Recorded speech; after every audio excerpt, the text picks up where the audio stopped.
Bapa kami yang sangat baik, Bapa yang mengasihi kami dengan luar biasa besar. Terima kasih buat hari yang spesial ini, yang percaya katakan amin. Terima kasih buat hari pemulihan, segala berkat yang luar biasa besar, segala kemurahan-kemurahan dan kebaikan-kebaikan yang selalu mengikuti kami seumur hidup kami. Terima kasih Bapa yang baik buat hadirat-Mu yang nyata di tengah-tengah kami, memberkati setiap kami semuanya. Kami bersuka cita sekali, kami punya Bapa yang sangat baik. Terima kasih Bapa, di dalam nama Yesus, mari nyatakan kebenaran firman-Mu pada saat pagi hari ini di tengah-tengah orang-orang yang Kau berkati pada saat hari ini. Terima kasih Bapa, di dalam nama Yesus, kami berdoa, haleluya, amin. Shalom Bapak Ibu, silakan duduk, mau yang duduk, yang mau berdiri, silakan duduk.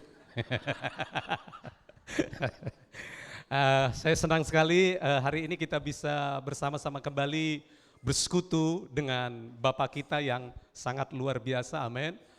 Saya diberkati sekali dengan pujian hari ini, sepanjang pujian, mulai dari awal sampai kepada kita memuji Tuhan, saya sangat diberkati Tuhan. Saya percaya Anda juga diberkati Tuhan. Ya, kita beri aplausan buat tim musician kita yang sangat luar biasa. Saya lebih senang memanggil istri saya, kadang-kadang koreksi saya karena bahasa Indonesia saya nilainya pas-pasan lah. Saya suka itu berkata begini, kalau saya ngajar kadang-kadang kita kan bahasa di Alkitab tulisannya B-A-P-A. Coba dibaca apa namanya? Bapa, ya kan gitu kan. Cuma karena saya lahir di gunung kali ya. Lahir di gunung saya lebih suka kalau saya ngajar kadang-kadang keceplos bukan B-A-P-A tapi B-A-P-A-K. Bapak.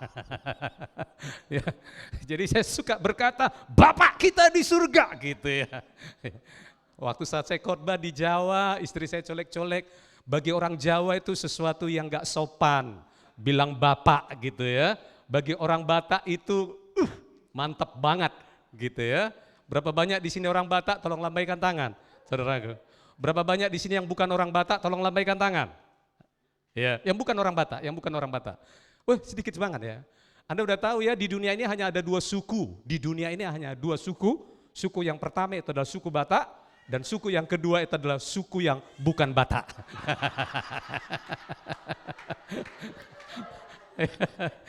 Ya, saudara. Saya juga mengucapkan congratulations kepada gembala Anda, saudaraku, hari ini. Saya dibuat surprise bahwa tadi katanya pentakbisan pendeta tuanya ya. PDT, selama ini pendeta muda ya. Sekarang PDT, pendeta tua ya. Ya puji Tuhan, tadi dia baru ditabiskan, kita ngucap syukur. Hari demi hari Tuhan memperlengkapi jemaat ini dengan luar biasa. Luar biasa sekali. Kemudian saya masuk, saya juga ada lihat suasana yang baru. Selain beberapa musician saya lihat ada wajah baru. Dan kemudian Merry Christmas, wah keren banget. Ya, ada suasana Natal ya. Jadi nggak salah kayaknya kalau saya mengucapkan Merry Christmas terlebih dahulu karena suasananya udah suasana Natal nih. Di gereja saya juga udah pakai yang begini-begini, tapi ini menarik ya, luar biasa ya. Saya senang memuji-muji Pak Nando, saudaraku di depan Anda. Ya, saya senang. Saya bilang wah ada suasana yang menarik, yang lain-lain. Karena kalau waktu saat orang dipuji-puji, saudaraku dia lebih percaya diri. Amin. Itulah sebabnya kalau istri Anda, suami Anda kurang percaya diri, ada yang salah. Berarti Anda kurang memuji-muji dia. Saya ngikutin trik Pak Nando sebenarnya. Kenapa? Katanya kalau dia di mall, ya ini kita cerita-cerita dulu. Kalau dia di mall, katanya saya baru belajar triknya, bagus banget ini. Secara rohani dan jasmani bagus banget. Rupanya Pak Nando kalau di mall itu rajin menggandeng Bu Rizda, rajin banget. Jadi orang kalau foto dikatakan bahwa Pak Nando itu adalah pria sejati gitu ya. Dia suka gandeng. Ternyata dia beritahu alasannya, kenapa? Bukan karena saya pria sejati, tapi supaya istri saya jangan lari ke kiri dan ke kanan. Saya tahu rahasia itu rupanya, luar biasa sekali. Amin, saudara yang kasih. Nah mari buka firman Tuhan dari kitab 1 Petrus pasal 5, ayat yang kelima dan ayat yang keenam. Hari ini kita sama-sama belajar tentang kerendahan hati. Saya sangat percaya Kalau saya cerita tentang tema saya tentang kerendahan hati, bukan karena Anda sombong. Ya, bukan. Jangan Anda lihat kiri kanan, wah nih, atau Anda mulai merasa diri Anda yang sombong. Enggak. Saya justru sedang meneguhkan kepada Anda, kalau Anda adalah orang-orang yang rendah hati. Amin. Amin. Ada orang berpikir kalau rendah hati itu identik kalau dia duduk-duduk di belakang. Maaf ya, bapak-bapak yang duduk di belakang ya. Kalau duduk-duduk di belakang, di sudut-sudut, dia katakan bahwa dia rendah hati. Dan orang yang duduk di depan, karena ada ayat firman Tuhan berkata, bahwa biarkanlah kamu duduk dulu di belakang, atau jangan duduk di depan dulu. Mana tahu itu kursi untuk orang lain, kau disuruh ke belakang, kau jadi malu, katanya itu ya. Lebih bagus kau duduk di belakang dulu, dan kemudian kau suruh duduk di depan. Seperti gitu, ada hukum Tauratnya, bunyi gitu. Jadi ada banyak hamba-hamba Tuhan mempraktekkan akan hal itu. Setiap kali dalam pertemuan, setiap kali dalam gereja dulu di belakang dulu. Karena persepsi dia yang namanya rendah hati itu adalah duduk di belakang, duduk di sudut, ya seperti begitu ya. Yang duduk di sudut enggak usah merasa tersinggung, saya enggak cerita tentang Anda. Padahal sebenarnya rendah hati tidak menceritakan tentang akan hal itu. Ada juga orang berkata begini, kalau yang rendah hati itu pakaiannya nothing tulus, artinya enggak usah berwarna-warni, cukup polos gitu ya. Ya. Kemudian polos, tadi di sini ada seragam ya. Saya lihat Pak Meltari tadi nyambut saya dengan Pak Saud tadi hampir sama seragam mereka. Waktu saat di luar gitu ya, saya bilang hari ini pakaian seragam ya, saya bilang aku nggak pakaian seragam. Kemudian orang menganggap bahwa rendah hati itu identik dengan jenis pakaiannya. Kalau pakaiannya norak-norak, orang berkata dia itu sombong. Kalau dia pakaian yang jaket, kemudian rambutnya agak panjang, rambutnya agak mantap, dibilang itu sombong, kan begitu ya. Kalau lipstiknya lebih tebal daripada yang lain, katanya gitu kan, dikategorikan sombong, dia nggak rendah hati, yang rendah hati itu yang nggak pakai lipstik, begitu ya. Jadi banyak kali definisi orang tentang rendah hati, sehingga nggak ada. Yang duduk juga bisa diukur dari behavior. Dari orang yang duduknya bagaimana itu rendah hati. Kalau yang ngangkat kaki katanya sombong gitu ya. Kalau yang nggak ngangkat kaki. Kalau yang nggak ngangkat kaki katanya itu rendah hati. Nah, ya gitu ya. Jadi definisi-definisi demikian menyesatkan. Itu definisi yang menyesatkan. Jadi kerendahan hatian itu tidak ditentukan Anda duduk di mana, apa yang Anda pakai, apa yang Anda kenakan. Kerendahan hatian tidak ditentukan akan hal itu. Mana tahu suatu saat Anda naik mobil Mercy jenis yang terbaru dan kemudian masuk di gereja, parkir di depan karena parkir di sana pada sempit yang ada pada pas di depan ini. Akhirnya Anda parkir di situ. Anda jangan merasa kayaknya aku tinggi hati parkir di sini. Padahal sebenarnya karena parkir yang lain gak ada. Dan kebetulan mobil Anda lebih bagus. Dan mungkin ada orang berkata tinggi hati sekali dia sombong katanya. Kesombongan Anda tidak ditentukan parkir Anda ada di mana. Ya, mobil Anda itu apa. Kerendah hatian juga tidak ditentukan Anda tidak punya mobil atau tidak punya kendaraan. Sebaliknya hal seperti itu. Amin. Itulah sebabnya saya senang sekali mendefinisikan sesuatu seperti apa yang firman Tuhan definisikan. Karena ternyata definisi daripada dunia ini menyesatkan dan membuat orang kehilangan damai sejahtera. Firman Tuhan berkata bahwa hendaknya kamu berubah oleh pembaharuan budimu. Jangan sama seperti apa dikatakan? Dunia. Amin. Kita supaya jangan sama seperti dunia. Banyak definisi. Anda mau sebut definisi apa? Mau definisi kekayaan. Anda pikir definisi kekayaan itu sebatas nominal. Biarkan waktu saat kita mendefinisikan sesuatu, biarkan definisi itu berasal daripada kebenaran. Dan kebenaran itu adalah Injil Kristus. Dunia definisinya apapun yang berasal daripada dunia bukan kebenaran. Tapi Kristus Anda adalah kebenaran. Amin. Mari baca firman Tuhan saudaraku dalam kitab 1 Petrus pasal yang kelima, ayat yang kelima. Saya mau baca bagi Anda semuanya yang luar biasa di tempat ini. Izinkan hanya saya yang membaca dan Anda hanya mengamenkan. Yang setuju katakan amin. Amin. Demikian jugalah kamu hai orang-orang muda. Mana aminnya? Oke, yang tua yang gak ngamenkan. Tunduklah kepada orang-orang yang tua. Amin, orang-orang tua. Dan kamu semua, perhatikan, rendahkanlah dirimu seorang terhadap yang lain. Jadi firman Tuhan ini katakan rendahkanlah dirimu seorang terhadap yang lain. Saya suka tuh teman-teman saya di Jawa. Kalau salaman atau sekarang kalau anak-anak kita salamkan, cium tangannya, ya begitu ya. Rendah hati, cium tangannya. Kemudian kalau yang lebih ke bawah dia lebih rendah hati. Karena saya begini, kemudian orang yang salam lebih tunduk lagi dia begini. Seperti gitu. Nah firman Tuhan katakan, rendahkanlah dirimu seorang terhadap yang lain. Ini luar biasa kata-kata berikutnya. Sebab Allah menentang orang-orang yang congkak.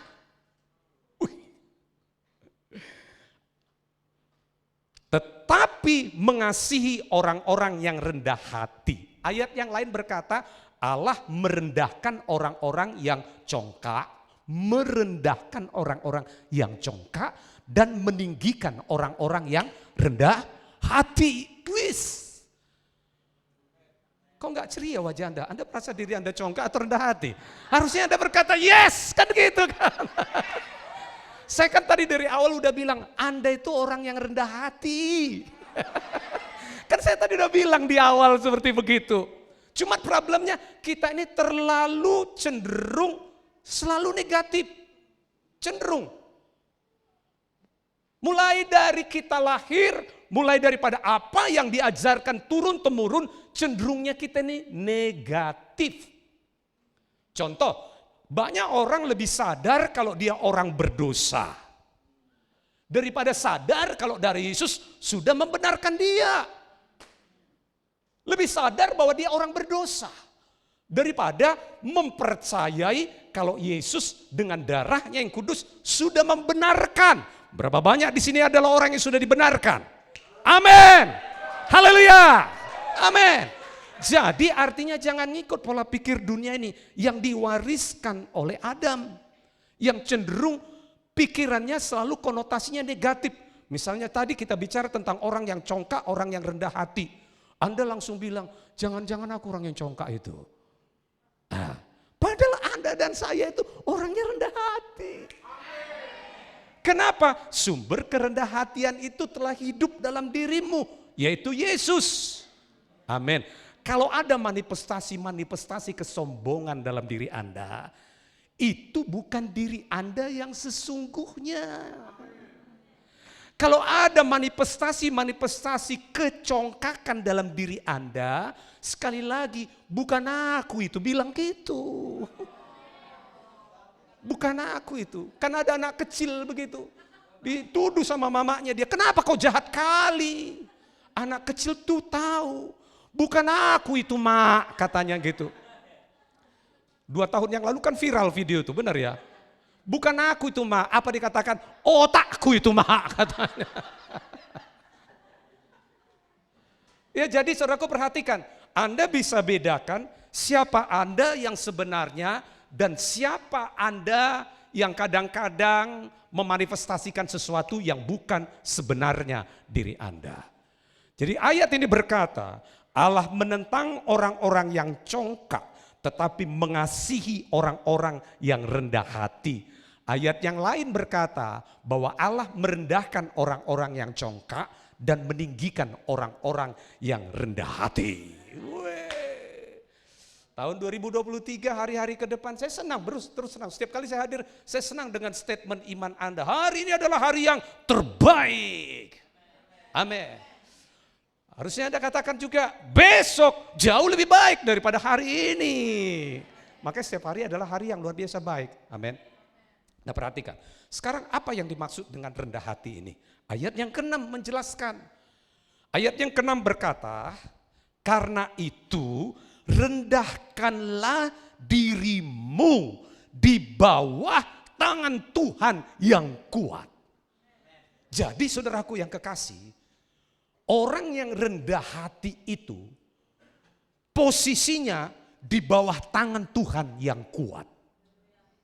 Itu definisi rendah hati. Sekali lagi, orang yang rendah hati itu posisinya berada di bawah tangan Tuhan yang kuat. Artinya tangan Tuhan yang kuat inilah yang terimpartasi kepada orang itu. Jadi posisinya di bawah tangan Tuhan yang kuat. Kuasa tangan Tuhan yang kuat inilah yang berkuasa atas orang itu. Jadi itu definisi orang yang rendah hati. Tapi pertanyaan yang berikutnya begini, Pastor, apa maksudnya tangan Tuhan yang kuat? Apa maksudnya tangan Tuhan yang kuat? Saya cek-cek dalam firman Tuhan. Tangan Tuhan yang kuat itu pertama-tama kali Allah ceritakan ketika kali dia membawa bangsa Israel keluar daripada perbudakan. Berapa tahun mereka diperbudak? 400 tahun mereka diperbudak. Lama banget itu. Selama 400 tahun mereka diperbudak. Dan kemudian saudaraku yang kekasih, Tuhan bawa mereka keluar dari perbudakan itu menjadi bangsa yang merdeka. Dan saat peristiwa di mana Tuhan melakukan sesuatu kepada bangsa Israel itulah namanya disebut dengan tangan Tuhan yang kuat. Saya ingin baca Kitab Keluaran pasal yang ke-13. Mari bantu saya, Kitab Keluaran pasal yang ke-13 ayat yang ke-3. Berkata demikian. Kitab Keluaran pasal yang ke-13 ayat yang ke-3. Kitab Keluaran pasal yang ke-13 ini adalah kelanjutan dari kitab Keluaran pasal yang keberapa? Jangan serius sekali kalian. Kitab Keluaran pasal yang ke-13 adalah kelanjutan kitab Keluaran pasal yang keberapa? Pinter semuanya. Kan gampang kan? Saya tadi sebenarnya sediain hadiah satu buku bagi yang pinter. Tapi saya lupa bawa dari mobil. Nah, perhatikan akan hal ini. Keluaran pasal yang ke-12, kalau Anda baca firman Tuhan, itu adalah peristiwa Tuhan membawa bangsa Israel keluar dari perbudakan. Bagaimana cara Tuhan membawa bangsa Israel keluar dari perbudakan? Tuhan lakukan 10 tulah. Anda ingat 10 tulah? Tulah yang pertama apa, saudaraku? Air menjadi darah. Tulah yang kedua, tulah yang ketiga, sampai tulah yang kedua, ketiga, keempat, kelima, keenam, ketujuh, kedelapan, kesembilan. Saya mau tanya sama Anda, kira-kira melalui tulah pertama sampai tulah yang kesembilan, mampu enggak tulah-tulah yang Tuhan lakukan kepada bangsa Mesir itu membawa bangsa Israel keluar? Enggak mampu. Sampai tulah yang ke-10. Tulah yang ke-10 itu Tuhan katakan kepada bangsa Israel. Nanti Anda baca ya kitab Keluaran pasal 12. Ya, kitab Keluaran pasal 12 nanti Anda baca. Tulah yang ke-10 itu Tuhan katakan mulai dari kitab Keluaran pasal 12, potonglah domba. Potong domba, saudaraku, dan kemudian taruhkanlah darahnya di ambang pintu dan di kedua tiangnya. Dan dagingnya kau makan. Semua orang yang dalam rumah itu, firman Tuhan berkata, maka pada saat malam ketika kali malaikat maut datang, firman Tuhan berkata, malaikat itu melihat darah itu. Malaikat itu hanya melaluinya. Itulah Paskah. Dan sejak waktu saat malaikat itu melalui seluruh tanah Mesir, firman Tuhan berkata, semua yang sulung mati. Mau anak siapapun yang sulung dari bangsa Mesir mati. Anak kambing, anak kerbaunya, semua anak binah, anak hewannya, aku mau bilang anak pinahannya gitu ya. Saya lupa di sini rupanya orang bule semua. Semuanya saudaraku mati, yang sulung mati. Dan kemudian sejak itu firman Tuhan berkata, maka bangsa Mesir melepaskan bangsa Israel keluar dari Mesir. Melalui apa? Tulah yang ke-10. Yaitu apa? Domba yang disembelih. Dan peristiwa domba yang disembelih itulah yang disebut firman Tuhan. tangan Tuhan yang kuat. Peristiwa itu saudaraku, itu namanya tangan Tuhan yang kuat. Perhatikan ayat ini. Keluaran pasal 13 ayat yang ketiga. Lalu berkatalah Musa kepada bangsa itu, peringatilah hari ini sebab pada hari kamu keluar dari Mesir, dari rumah perbudakan, sama-sama yuk. Karena dengan kekuatan tangannya Tuhan telah membawa kamu keluar dari sana. Oke? Apa itu saudaraku? Tentang kekuatan tangannya. Kekuatan tangannya Tuhan yang membawa kamu. Itu peristiwa domba itu. Jadi bukan 10 tulah itu, bukan 1, 2, 3 sampai 9. Hanya tulah yang ke-10 itulah yang membawa mereka keluar. Dan tulah yang ke-10 itulah Tuhan katakan tangan Tuhan yang kuat. Amin. Jadi kalau Anda berkata, kalau Anda tahu bahwa setiap orang-orang yang rendah hati posisinya ada di bawah tangan Tuhan yang kuat. Dan tangan Tuhan kuat itu artinya Anda percaya kepada kuasa korban Yesus. Jadi itu posisi orang yang rendah hati. Posisi orang-orang yang rendah hati dia percaya kepada karya korban darah Yesus. Apapun yang Yesus Anda telah kerjakan, apapun yang Yesus Anda telah perbuat di kayu salib, Anda percaya, Anda berada di bawah itu. Dan itulah posisi orang yang rendah hati. Amin. Nah, saudaraku, saya kasih contoh ini. Ada sering sekali orang berkata begini, anakku, misalnya contoh ya, ada orang-orang mengalami kesulitan ekonomi. Saya nggak tahu dulu atau apa ya. Anakku, mungkin mereka sulit. Kau tahu dirilah, kata bapaknya sama anaknya ini, karena anaknya, ma minta sepeda, ma minta sepatu, ma. Anakku, kau tahu diri. Miskinnya kita ini, anakku, tahu diri kau. Akhirnya yang tahu diri tentang anak, oh iya, aku miskin.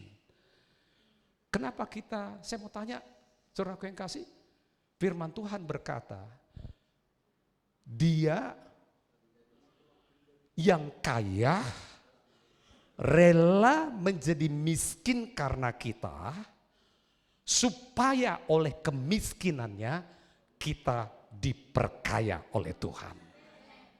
Artinya kalau Anda percaya Anda berada di bawah tangan Tuhan yang kuat, Anda berkata, Tuhan, aku merendahkan hati. Aku orang yang kaya. Anda terbalik ya. Harusnya kan dunia katakan, tahu diri kau, miskin kita. Saat Anda percaya kepada Yesus, kita katakan itu bukan rendah hati. Justru sombong loh. Benar loh saudaraku, sombong. Kenapa kekayaan kita jangan ukur dengan akan hal itu? Firman Tuhan berkata, apa gunanya seseorang memperoleh seluruh dunia? Anda bayangkan tuh. Apa gunanya seseorang memperoleh seluruh dunia tapi dia kehilangan nyawanya? Apa gunanya? Kamu memperoleh seluruh dunia. Tapi Anda harus bayangkan seluruh dunia artinya, wah bisnisku harus menguasai dunia. Keuanganku harus menguasai dunia. Sampai sekarang tidak ada satu orang pun di dunia sampai sekarang yang menguasai seutuhnya dunia. Namun firman Tuhan berkata, apa gunanya kamu memperoleh seluruh dunia tapi kamu kehilangan nyawamu. Namun kepada Anda dan saya kita nggak kehilangan nyawa. Nyawa Yesus loh diberikan kepada Anda dan saya. Nyawa Anda aja lebih mahal daripada seluruh dunia. Nyawa Anda lebih mahal daripada seluruh dunia. Apalagi Anda yang percaya kepada Yesus, ketika kali Anda menerima Yesus, firman Tuhan berkata, hidupnya Yesus yang diberikan kepada Anda dan saya. Amin.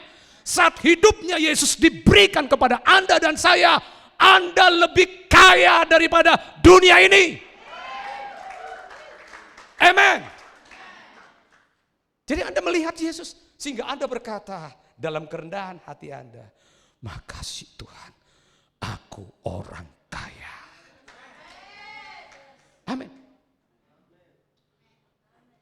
Aduh.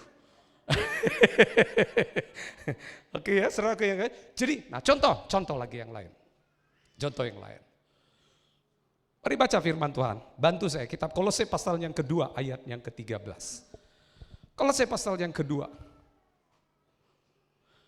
Oke, perhatikan akan hal ini. Ini contoh. Jadi, oke, kamu juga meskipun dahulu mati oleh pelanggaranmu dan oleh karena tidak disunat secara lahiriah, telah dihidupkan oleh Allah bersama-sama dengan Yesus. Bersama-sama dengan dia. Jadi saudaraku, waktu saat Yesus dibangkitkan dari antara orang mati, Anda pun dibangkitkan dalam hidup yang baru. Amin. Firman Tuhan berkata, oke, berapa banyak di sini yang percaya kalau Anda telah lahir baru? Tolong lambaikan tangan. Telah menerima hidup yang baru. Oke, haleluya. Firman Tuhan berkata begini, firman Tuhan berkata, sesudah ia mengampuni, apa dikatakan? Segala pelanggaran kita. Kalau Anda rendah hati, Anda nggak akan berkata, Tuhan, ampunilah aku manusia yang berdosa ini. Pagi-pagi Anda bangun tidur, Tuhan, sebelum aku melanjutkan aktivitasku, layakkanlah dulu aku manusia yang berdosa ini. Saya mau tanya, itu doa orang sombong atau orang rendah hati? Tapi kan umumnya kita merasa, rendah hati sekali dia. Dari doanya rendah hati sekali dia. Padahal enggak rendah hati itu. Sombong. Kenapa? Yesus sudah bilang, mungkin contoh Anda berdoa di sana, kalau Anda ingat karya kali salib Yesus. Ya, misal contoh Anda berdoa di sana, tolong bantu saya Pak, satu berdoa. Jangan yang pendeta penuh lah, yang pendeta muda lah ya. Pendeta muda lah. Pak, coba berlutut misalnya contoh ya Pak. Coba berlutut seperti sedang berdoa ya. Sedang berdoa, sedang berlutut. Ini berlutut Pak, berlutut. Kan gak apa-apa yang ngerjain hamba Tuhan, gak apa-apa juga ya. Supaya Anda dapat ilustrasi itu. Nah, misalnya contoh, orang ini berkata, setiap kali kita berdoa kan kita lihat karya Yesus, kematian Yesus di kayu salib. Amin. Misalnya contoh, Bapak ini berkata, Tuhan, aku orang berdoa. Padahal dia orang percaya sama Tuhan. Padahal dari Yesus sudah dialirkan untuk menebus dia dari dosanya. Amin. Dia udah lahir baru. Kemudian dia berdoa begitu. Doanya seperti apa?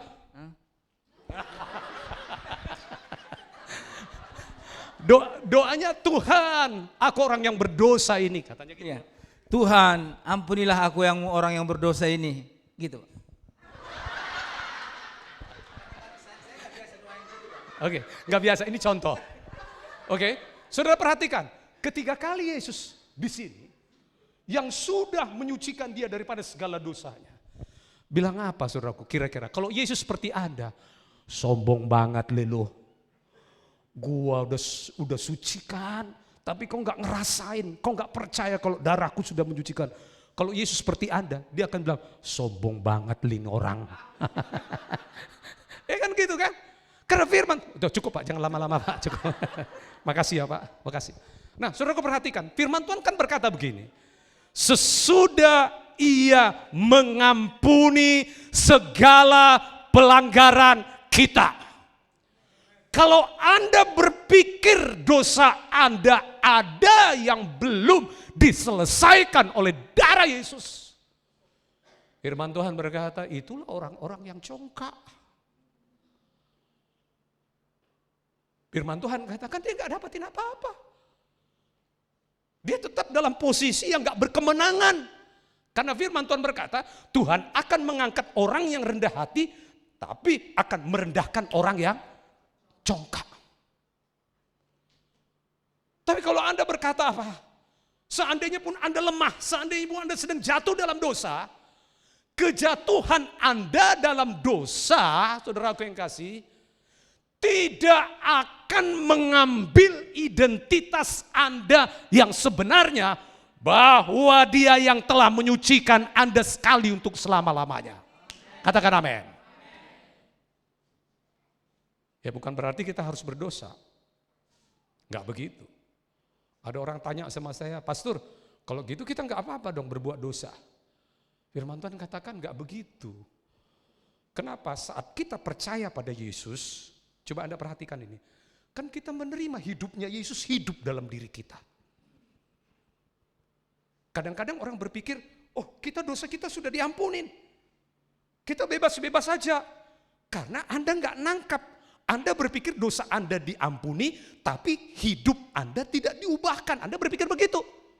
Harusnya Anda tangkap, dosa Anda diampuni, Anda menerima hidup yang baru, yaitu hidupnya Yesus. Amin. Sehingga waktu saat Anda merenungkan hidupnya Yesus, di situ kemenangan dari dosa. Anda percaya, ada Yesus hidup dalam diriku. Saat Anda lemah sekalipun, Yesus tinggal dalam diri hidupku, mengalahkan segala kelemahan itu. Amin. Amin. Ya firman Tuhan kata gini.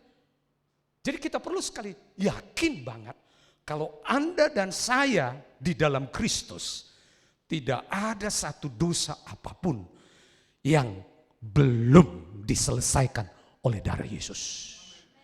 Makanya kata-kata ayat firman Tuhan ini sama-sama yuk. Sesudah ia mengampuni apa? Segala pelanggaran kita. Ini serius banget. Serius banget karena beberapa orang merasa bahwa dia dalam posisi orang berdosa. Akhirnya kalau orang percaya dalam posisi yang berdosa, dia berdoa pun gak yakin. Karena dosa menyebabkan keterpisahan. Benar ya? Dosa menyebabkan Adam dan Hawa terpisah. Dan kemudian Anda berkata, wah aku orang berdosa lagi. Berarti aku terpisah. Akhirnya kita mau berdoa pun, kita mau yakin akan pertolongan Tuhan pun gak yakin. Kita mau yakin diberkati Tuhan pun gak yakin lagi. Karena kita merasa bahwa kita bukan orang yang layak lagi. Karena ada satu, dua atau dosa yang tinggal dalam diri kita dan kita berkata kita orang berdosa. Sehingga kita banyak kehilangan warisan, berkat, pertolongan, kemenangan yang Tuhan sediakan. Kenapa? Karena kita ngerasa kita gak layak lagi menerimanya. Kenapa kita gak layak? Sombong lu. Karena kita gak percaya bahwa dia sudah ngampuni kita. Amin. Amin. Jadi kita adalah orang-orang yang sudah diampuni. Amin. Nah saudara yang kasih, itulah orang yang rendah hati. Berikutnya saya ingin baca kepada kita ya. Kitab Yesaya pasal 43 ayat yang keempat. Bantu saya. Kitab Yesaya pasal 43 ayat yang keempat. Yesaya 43 ayat 4, demikian firman Tuhan. Kalau ini kita sama-sama baca dulu. Oke. Oleh karena engkau berharga di mataku dan mulia, dan aku ini mengasihi engkau, maka aku memberikan manusia sebagai gantimu. Siapa itu? Yesus. Bukan manusia-manusia. Manusia itu tunggal. Maka aku memberikan manusia sebagai gantimu dan bangsa-bangsa sebagai ganti nyawamu. Firman Tuhan berkata, aku ini mengasihi engkau. Jadi kalau Anda rendah hati, Anda bilang apa? Aku dikasihi Tuhan. Amin. Kalau Anda sombong bilang, Tuhan kok masih sayang gak sama aku Tuhan? Kok begini yang ku alami Tuhan? Di mana cintamu kepadaku? Kok berat kali rasanya yang ku alami nih Tuhan. Kayaknya aku udah gak dikasih Tuhan lagi. Kayaknya aku bukan orang yang disayang Tuhan lagi. Saudaraku, itu orang yang sombong. Orang yang rendah hati berkata dalam setiap keadaan, wih, aku punya Bapakku yang sangat luar biasa mengasihiku. Wih, bangun pagi Anda berkata, aku punya Bapak yang sangat luar biasa mengasihi aku. Aku orang yang dikasihi. Kalau ada satu dua orang yang sedang membenci Anda, itu bukan menandakan kalau Anda orang yang tidak dikasihi. Semua orang bisa terluka loh bro. Termasuk pendeta Anda. Mumpung dia baru ditabiskan tadi. Pendeta Anda bisa terluka loh. Kemarin kami melayani 50 pendeta-pendeta di gereja kami. Rasanya berharga sekali, kemurahan Tuhan bisa melayani pendeta-pendeta, kasih bingkisan Natal sama mereka, teman-teman pendeta itu. Dan kemudian kita cerita, berapa banyak di sini pendeta-pendeta yang orang datang ke gerejanya, orang baru, ya Berapa banyak juga orang lama ninggalkan dia. Dan kemudian macam-macam lah. Berapa banyak karena memperhatikan jemaat, engkau pun gak memperhatikan dirimu dan keluargamu pun gak kau perhatikan. Karena kau sibuk memperhatikan jemaat. Itu bukan pendeta Anda. Ya. Pendeta Anda, puji Tuhan, luar biasa. Dia diberkati Tuhan. Dia nggak mengabaikan keluarganya, itu luar biasa banget. Sampai yang tadi dipegang-pegang itu, ingat ya. Nah, saudara, nah perhatikan berapa banyak waktu saat kita perhatikan jemaat. Ternyata jemaat nggak ngerti. Kita mencoba mengerti semua orang, tapi orang nggak ngerti. Kan sakit rasanya, sakit. Kadang-kadang karena rasa sakit itu timbullah suatu kesan. Kau nggak dikasihi lagi. Suami istri juga begitu. Waktu saat suaminya lupa kasih setoran bulanan, ya, atau setoran bulannya mulai berkurang. Kemudian ada orang berpikir, jangan-jangan ada Will, wanita idaman lain. Nah karena setorannya mulai berkurang. Misalnya contoh begitu ya. Dan kemudian yang lain lagi suaminya nggak kasih sesuatu yang biasa dia lakukan. Sehingga orang memang gampang riskan, terlukai, atau apapun, dalam hubungan apapun, kita dengan teman kerja atau siapapun, teman kerja atau rekan pelayanan bisa. Waktu saat orang memberikan kesan, gak menghargai, sehingga waktu saat kita berkata, aku gak dikasihi, Anda sombong. Anda adalah orang yang dikasihi. Ketiga kali Anda sombong tuh, itu makin jatuh. Makin jatuh. Tapi ketika kali Anda rendah hati, firman Tuhan katakan aku akan angkat kau. Anda percaya, aku dikasih. Walaupun Anda melihat bertubi-tubi orang berkata gak menghargai Anda. Bertubi-tubi orang berkata menghina Anda. Tetapi Anda tahu kebenarannya. Yesus mati di kayu salib karena kasihnya yang begitu besar. Sehingga Anda selalu berkata, aku orang yang dikasih. Aku orang yang dikasih. Amin. Saudara tahu salah satu rahasia Daud mengalahkan Goliat yang besar. Apa? Karena namanya Daud. Salah satu rahasia Daud mengalahkan Goliat karena namanya Daud. Daud itu artinya beloved, yang dikasihi. Jadi dia ngalamin raksasa sekalipun dia tahu aku orang dikasih Tuhan. Amin. Menghadapi masalah apapun yang kau hadapi, jangan pernah berpikir kalau engkau orang yang ditolak. Jangan pernah pikir kalau engkau orang yang dijauhi oleh Tuhan. Jangan pernah berpikir kalau engkau orang yang dihardik oleh Tuhan.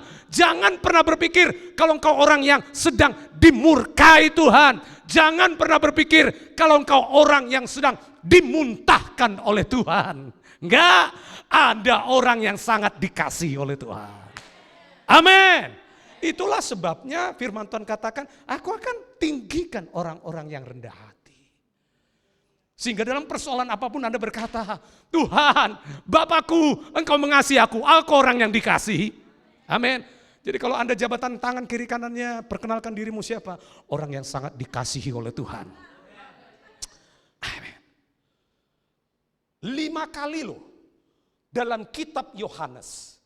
Yohanes menuliskan dari murid yang paling dikasihi. Seorang murid yang paling dikasihi. Semuanya itu hanya ada dalam kitab Yohanes. Di Matius, Markus, Lukas enggak ada prase itu. Hanya di kitab Yohanes. Dan kitab Yohanes itu yang menuliskannya adalah Yohanes. Jadi Yohanes menuliskan seorang murid yang sangat dikasihi Tuhan bersandar di dadanya.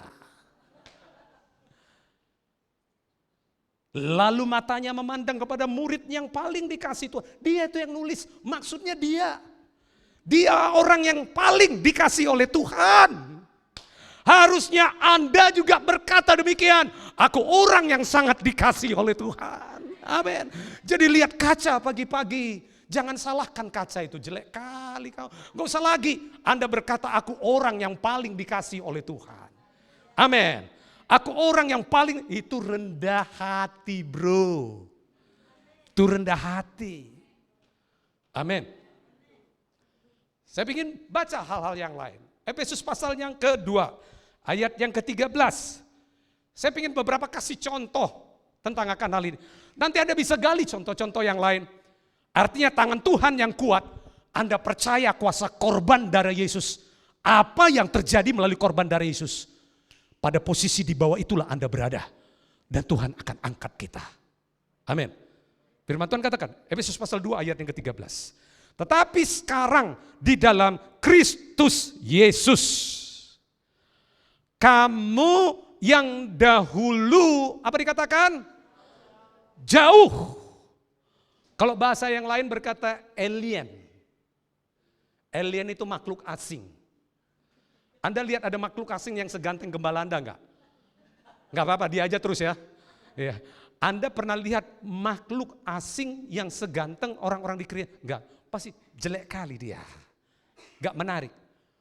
Nah firman Tuhan katakan, dulu pun kok enggak menariknya, jeleknya kita ini semua.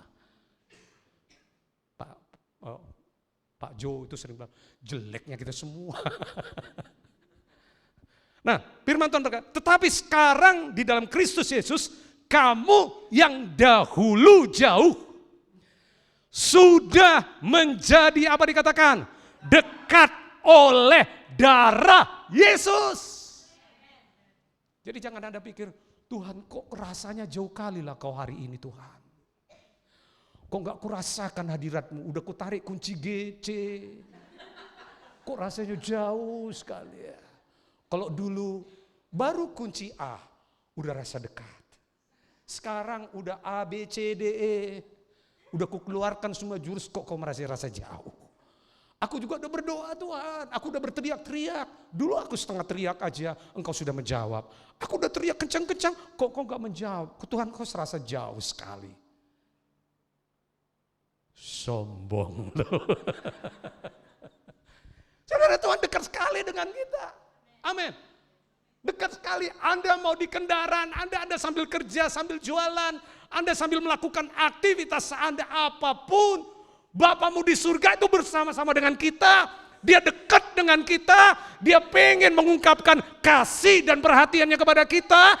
Dia nggak pengen Anda jatuh tergeletak. Dia pengen mengangkat Anda. Dia adalah Bapa yang sangat dekat dengan kita. Amin. Sehingga Anda berkata, Bapa, makasih karena kau begitu dekat dengan saya. Waktu saat ibadah Anda juga rasakan. Kan mulai dari awal hadiratnya sudah ada. Jadi jangan percaya, mungkin di sini nggak pernah lagi ada. Jangan percaya kalau ada hamba Tuhan berkata gini, hadirat Tuhan paling kurasakan, paling terasa di sebelah sini katakan. Kalau di belakangnya cepat, yang belakang cepat mari kemari. Karena hadirat Tuhan lagi ada di sini. Seolah-olah kayak pusaran angin atau apa ya. Hadirat Tuhan lagi ada di sini. Yang di sana nggak ngerasa, oh pantas yang di sana bilang, oh iyalah aku nggak rasakan karena hadirat Tuhan di sana gitu. Sekarang Anda dekat. Baik Anda duduk yang di pojok-pojok pun yang tadi saya cerita. Hadirat Tuhan itu dekat dengan Anda. Amin. Anda pernah dengar nggak seorang bertobat di toilet? Di gereja. Dia lagi mules. Waktu saat hamba Tuhan khotbah. Mules dia. Akhirnya dia lari ke toilet. Kemudian di toilet rupanya speakernya sampai ke toilet. Dia lagi melakukan hal yang urgent. Kemudian dia dengar firman Tuhan. Kemudian seorang hamba Tuhan ini berkata, barang siapa yang mau menerima Yesus, angkat tanganmu di tempat dimanapun kau berada, katanya. Angkat tangan dia, saudara. Berdoa, terima Yesus menjadi Tuhan dan Juru Selamatmu. Dia berdoa di toilet. Di toilet pun Tuhan hadir, saudaraku. Di mana-mana Tuhan hadir. Jangan dipikir di tempat gelap Tuhan gak hadir, di tempat terang Tuhan yang hadir. Maupun Anda di tempat gelap sekalipun Tuhan hadir.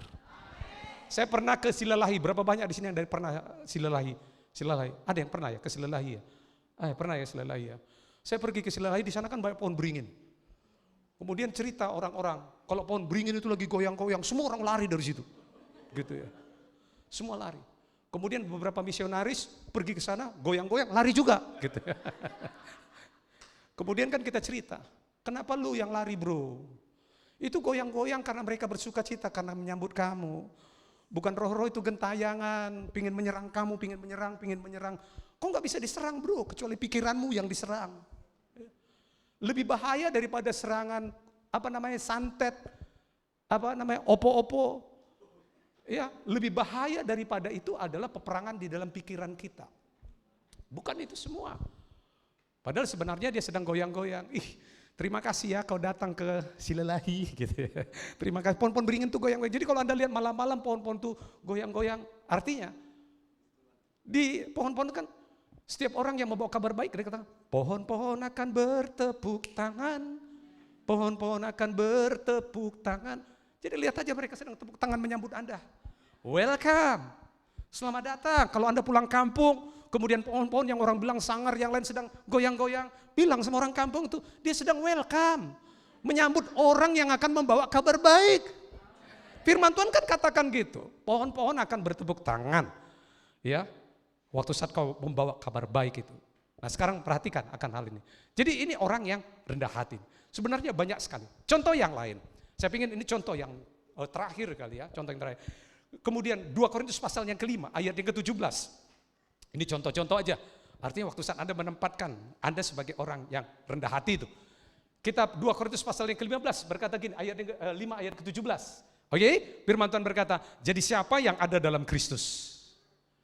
Ia adalah ciptaan yang baru, yang lama sudah berlalu, sesungguhnya yang baru sudah datang. Amin. Anda berkata apa sebagai orang rendah hati?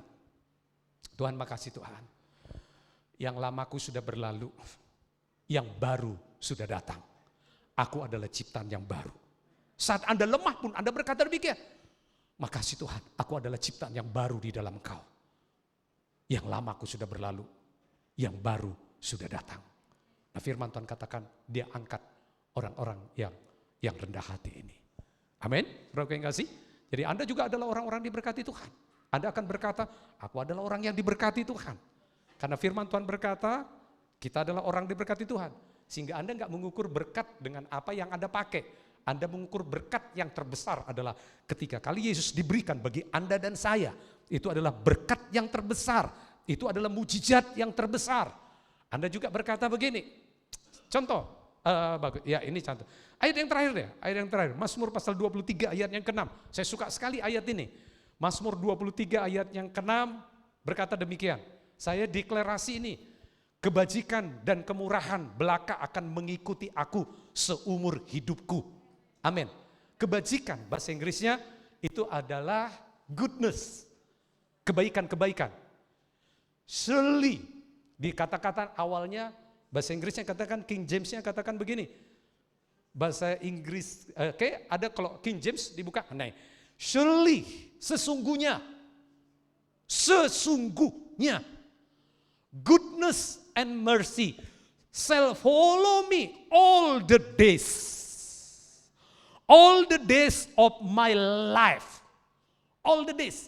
Hari Senin harinya Tuhan, hari Selasa harinya Tuhan, kan firman Tuhan katakan, inilah hari yang dijadikan Tuhan. Marilah kita bersuka cita oleh karenanya. Jadi setiap hari, hari yang diberkati Tuhan. Amin. Anda berkata seperti ini. Bahasa Inggrisnya berkata begini. Surely goodness and mercy. Sesungguhnya kebaikan-kebaikan dan kemurahan selalu akan mengikuti aku di semua hari-hari hidupku. Anda lihat ada hari sial enggak di situ? Anda lihat ada hari sial enggak? Ada hari malang enggak? Ada hari buntung enggak di situ? Enggak ada. Anda berkata, surely goodness and mercy shall follow me all the days of my life. Artinya gini, Bapak Ibu yang diberkati Tuhan. Anda berkata, sesungguhnya kebaikan-kebaikan Tuhan dan kemurahan Tuhan senantiasa mengikuti aku setiap hari-hariku. Amin. Dan Anda rendah hatinya bilang apa? Amin. Aku ada di bawah tangan Tuhan yang kuat. Amin. Saya ingat dulu waktu saat pandemi nih, kesaksian saya terakhir nih. Waktu saat pandemi kan 2 tahun. di Batam itu, bukan hanya di Batam, di Indonesia istilahnya PPKM. Kemudian pendeta-pendeta teman-teman di Batam kan suka ya, kalau mengartikan seperti yang tadi saya bilang, sukanya yang negatif.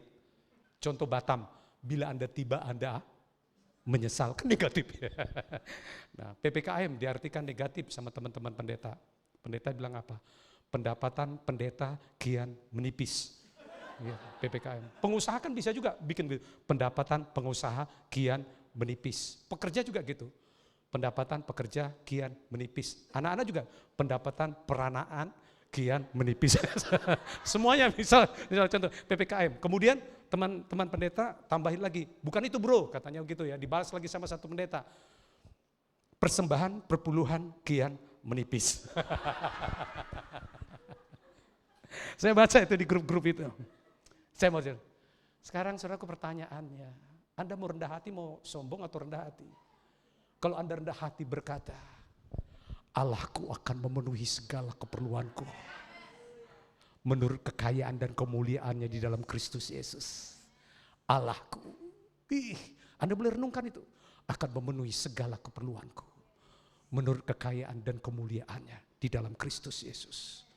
Amin. Saya nggak perlu cerita detail, masa PPKM itu terjadi seperti itu bagi kami. Amin. Tuhan supply dengan luar biasa. Tuhan supply dengan luar biasa. Dan saya percaya Anda juga mengalami hal yang sama. Bahkan dalam sisi-sisi yang lain. Kenapa firman Tuhan katakan, ayo waktu saat kita rendah hati Tuhan tinggikan. Rendah hati itu percaya kepada tangan Tuhan yang kuat. Anda orang-orang diberkati Tuhan, amin. Yuk bangkit berdiri.